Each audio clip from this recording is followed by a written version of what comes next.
நுரைச்சி வரும்போது ரசம் இறக்கும்போது நுரைச்சி வரும்போது தண்ணி ஊற்றுவோம் தெரியுமா, அதுக்கு பதில் இந்த தூர்வதை சாரை ஊற்றணும். கொஞ்சோண்டு லாஸ்ட்டாக கொத்தமல்லி தழை போட்டுக்கலாம். போட்டுட்டு இது ரொம்ப நேரம்லாம் தூதுவளை இது ஊற்றி கொதிக்கலாம் தேவையில்லை. தூதுவளை சாறு ஊற்றணும் தெரியுமா, கொதிக்கலாம் விடக்கூடாது. அந்த சூட்லேயே கரெக்டாக வரும். தூதுவளை ரசம் ரெடி ஆயிடுச்சு. இது நிறைய சாதத்துக்கு ஊற்றி சாப்பிட்லாம். நீங்கள் சளி இருந்துச்சுன்னா ஒரு டம்ளர் சூப் மாதிரி குடிக்கலாம். இந்த பார்ட் 1 பார்ட் 2ன்னு நான் வீடியோ போட்டிருக்கிறேன். அதில் வந்து போய் பாருங்கள் இதை எப்படி நான் செய்கிறேன்னு சொல்லிட்டு. ஏன்னா நேரம் பத்தல, நீங்கள் அதில் பார்த்துக்குங்க. இதுக்கு அடுத்தது இஞ்சி துவையல் அரைக்கிறேன். அதுலேயும் இதில் ஜாயின் பண்ணி தான் செய்வேன். நீங்கள் ரெண்டுத்தையும் பார்த்துக்குங்க. இஞ்சி துவையல் ரெடி பண்ணிட்டேன். ஒரு 100 கிராம் இஞ்சி எடுத்து கழுவி சுத்தம் பண்ணி இந்த மாதிரி எண்ணெயில் பச்சை வாசனை போகிற அளவுக்கு நல்லா வதக்கிக்குங்க. ஒரு 4 காஞ்ச மிளகாய் நான் வச்சுருக்கிறேன். தேவையான அளவுக்கு உப்பு வச்சுருக்கிறேன். புளி வந்து ஒரு அரை எலுமிச்சம்பழம் அளவுக்கு எண்ணெயில் போட்டு எடுத்துருங்க. இது வந்து குழம்புக்கு தாளிப்பம் தெரியுங்களா, வடகம். அந்த வடகம் வந்து எண்ணெயில் வறுத்து இதில் வச்சுக்கிங்க. ஒரு டீஸ்பூன் வச்சுக்கிங்க. தேங்காய் வந்து ஒரு 2 டீஸ்பூன் அளவுக்கு எண்ணெயில் வதக்கி வச்சுருக்கிறேன். ஒரு 2 கொத்து கருவேப்பிலை வந்து எண்ணெயில் வதக்கி வச்சுருக்கிறேன்.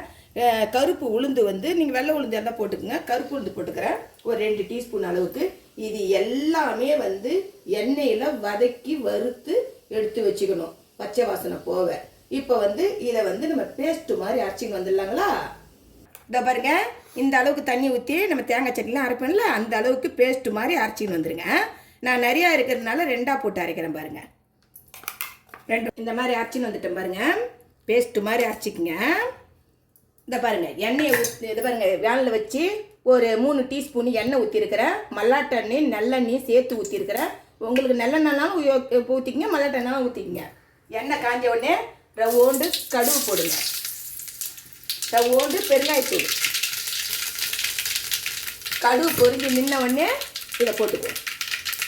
பொரிஞ்சு நின்ன உடனே நம்ம அரைச்சி வச்சுக்கிற பேஸ்ட்டை இதில் போட்டுக்குவோம். நம்ம மிக்சியில் கொஞ்சோண்டு தண்ணி இருக்குது தெரியுங்களா, கழுவி ரவோண்டு ஊற்றி இதை அப்படியே கிளறி வந்து நல்லா திரண்டு வரணும். பச்சை வாசனை போகிற அளவுக்கு நடுவில் கொஞ்சம் எண்ணெய் ஊற்றி கூட இந்த மாதிரி லேகிய மாதிரி கிண்டுங்க.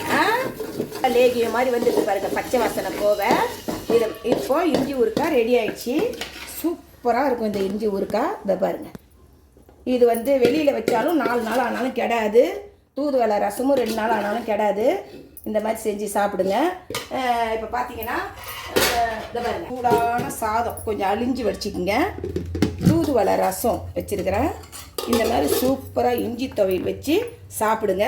உடம்பு சரியில்லைன்னா உணவு மட்டும் நிறுத்தாதீங்க. இந்த மாதிரி வாய்க்கு பிடிச்சதா செஞ்சு சாப்பிடுங்க. பாய்.